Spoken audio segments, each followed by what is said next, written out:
Bonjour, shalom, peuple de notre Seigneur Jésus-Christ. C'est le frère Traoré Trésor. Je vous salue dans le précieux nom de notre Seigneur Jésus-Christ.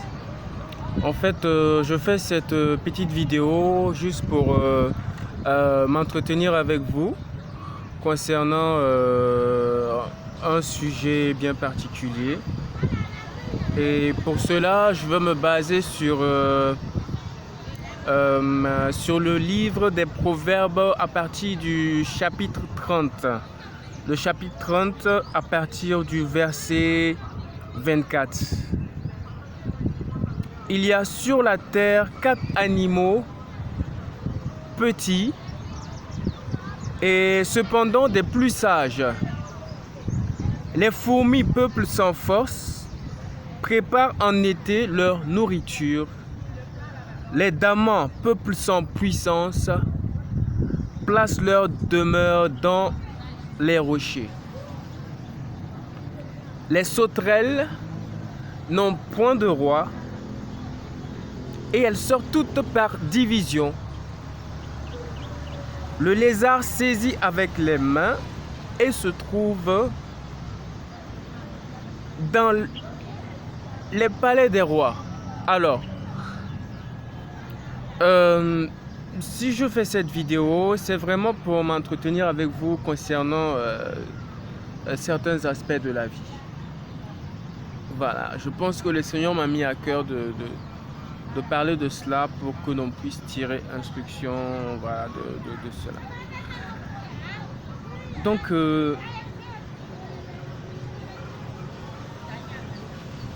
le Seigneur a pris l'exemple de 4 animaux qui sont la fourmi, le daman, la sauterelle et le lézard. Maintenant, chaque animal a une caractéristique bien précise, une qualité ou des qualités et dont le Seigneur voudrait que l'on puisse tirer instruction. Donc, le premier animal, c'est la fourmi. La Bible nous dit qu'elle prépare en été sa nourriture. Donc ici, c'est l'organisation. Je sais peut-être que vous me regardez en ce moment, que vous êtes un jeune homme ou une jeune fille. Et ce message voudrait spécialement parler à la jeunesse. Le Seigneur utilise la fourmi pour nous parler de prévision, d'organisation, d'ordre, de discipline. La fourmi, elle n'a pas de force, mais elle a une qualité. Elle évolue en groupe. Et dans ce groupe, ils préparent en été leur nourriture pour l'hiver. Ils font des provisions, ils se préparent. Ils sont bien organisés, ils sont disciplinés, ils font des prévisions. Et notre jeunesse doit être capable de prévoir. Notre jeunesse doit être capable de planifier. Notre jeunesse doit être capable d'économiser. Notre jeunesse doit être capable de faire des plans aujourd'hui, de semer des graines aujourd'hui qui vont porter du fruit demain. Notre jeunesse doit être capable de ranger dans des compartiments des choses, des actions dont elle pourra se servir demain. C'est exactement ce que la fourmi fait. C'est exactement ce que la fourmi fait. Elle prépare en été. Elle sait que l'été est là, mais dans sa vision, elle pense à l'hiver. Comment est-ce que je vais faire? Et nous devons être capables de nous organiser, nous, la jeunesse. Nous ne pouvons pas prendre notre salaire sans penser au lendemain, sans penser à l'hiver qui va venir. Nous devons faire des provisions. Nous devons nous organiser. Nous devons être disciplinés. Disciplinés dans les dépenses, discipliné dans les tâches, discipliné dans les priorités et discipliné dans les saisons. Car la vie est faite de saisons. Et nous devons être capables de nous préparer, de faire des préparations, de faire des résolutions, de faire des décrets pour le futur. Nous allons peut-être revenir sur la fourmi, peut-être d'ici la fin de la vidéo. Nous allons passer au deuxième animal qui est le daman.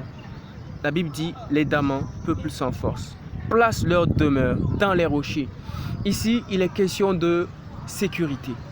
Pourquoi le daman va-t-il placer sa demeure dans les rochers si ce n'est pour se protéger, si ce n'est pour être à l'abri du danger? Donc, ici, nous devons faire pareil. Nous devons être capables de nous organiser de telle sorte que nous puissions mettre autour de nous cette protection. Je pense que cela est vraiment très très important. La qualité du daman, c'est qu'il est discipliné, c'est qu'il est intelligent de manière à placer sa demeure dans les rochers pour se protéger justement d'éventuels prédateurs. Et la protection, la sécurité doit être une qualité de cette jeunesse. Jésus a dit, soyez prudents comme les serpents.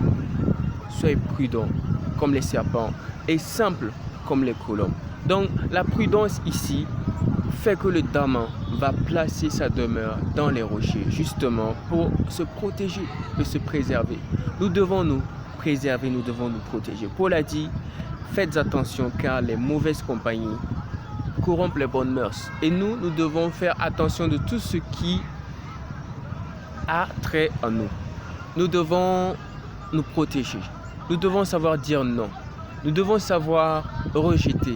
Nous devons savoir tenir ferme, nous éloigner. Nous devons savoir rechercher le Saint-Esprit. Nous devons savoir ce qui est bon, parfait et agréable aux yeux du Seigneur et ne pas nous conformer au siècle présent. Cela est très important. La sécurité. La sécurité. La première qualité dont nous avons parlé, c'était par rapport à la fourmi. Nous avons dit que la fourmi était prévoyante. La fourmi était organisée. La fourmi était disciplinée. Ici, le daman nous enseigne que nous devons être prudents. Nous devons mettre la sécurité en avant. Nous devons savoir nous préserver et nous protéger. Et la Bible nous dit au verset 27, concernant le troisième animal qui est la sauterelle, les sauterelles n'ont point de roi. Et elles sortent toutes par division. Waouh! Ici, nous sommes dans le cœur même de l'organisation. Il n'y a aucun roi, aucune, j'ai envie de dire, presque pas de hiérarchie, mais il n'y a aucun désordre. C'est comme si les sauterelles étaient programmées pour l'organisation. Lorsqu'elles sortent par division. Elles ne sortent pas j'ai envie de dire, en désordre. Non, c'est par catégorie. Elles sortent par catégorie. Elles sortent, j'ai envie de dire, par section. Et j'ai envie de dire même peut-être qu'elles sortent par nombre. Donc, tout est une question d'organisation, de discipline, d'autodiscipline. Ici, il est question, la sauterelle nous enseigne l'autodiscipline. Nous n'avons pas nécessairement besoin d'avoir quelqu'un derrière nous à chaque fois. Nous n'avons pas besoin nécessairement d'avoir papa, maman pour nous dire fais ci, range ta chambre, organise-toi, ne fais pas ci, ne fais pas ça. Bon, voici. Non, nous devons nous autodiscipliner. Nous devons faire violence sur nous-mêmes. Nous devons avoir cette force intérieure. Nous devons avoir cet homme mature. Mature jusqu'à la stature parfaite de Christ, car c'est cela que nous tendons. Pour nous dire, voici comment tu dois faire. Voici tu dois faire ça, voici ce que tu dois faire, voici ce que tu ne dois pas faire. Donc ici, il est question d'autodiscipline. Le Seigneur prend la sauterelle pour nous enseigner l'autodiscipline. Le quatrième animal qui est le lézard. La Bible dit, le lézard saisit avec les mains, eux se trouvent dans les palais des rois. Qu'est-ce que cela nous enseigne? On nous dit qu'il est saisi avec les mains. Donc ça veut dire que c'est un animal faible. Mais il sait se positionner. En fait, c'est ça. C'est pas parce que vous vous êtes peut-être d'une certaine catégorie sociale, que vous ne pouvez pas marcher avec les rois, que vous ne pouvez pas être à côté des grands.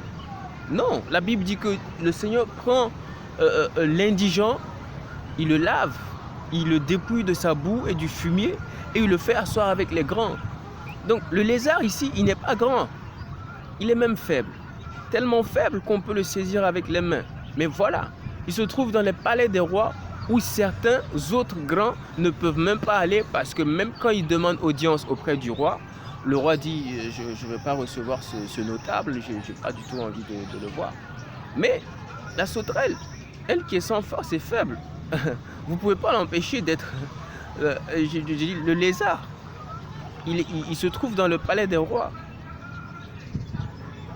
Donc, malgré votre faiblesse, malgré votre statut social, vous avez un rang qui est celui d'enfant de Dieu, qui est celui d'être la lumière du monde, qui peut vous donner... En fait, aucune porte ne vous résistera, en fait. C'est ce que ce message veut nous faire comprendre. Parce que vous êtes enfant de Dieu, vous entrez là où vont les rois. Là où se trouvent les rois, vous y allez. Là où se trouvent les présidents, les grands, vous y allez. La plupart des présidents, beaucoup d'hommes de Dieu prient pour eux. Combien d'hommes de Dieu ont presque le même...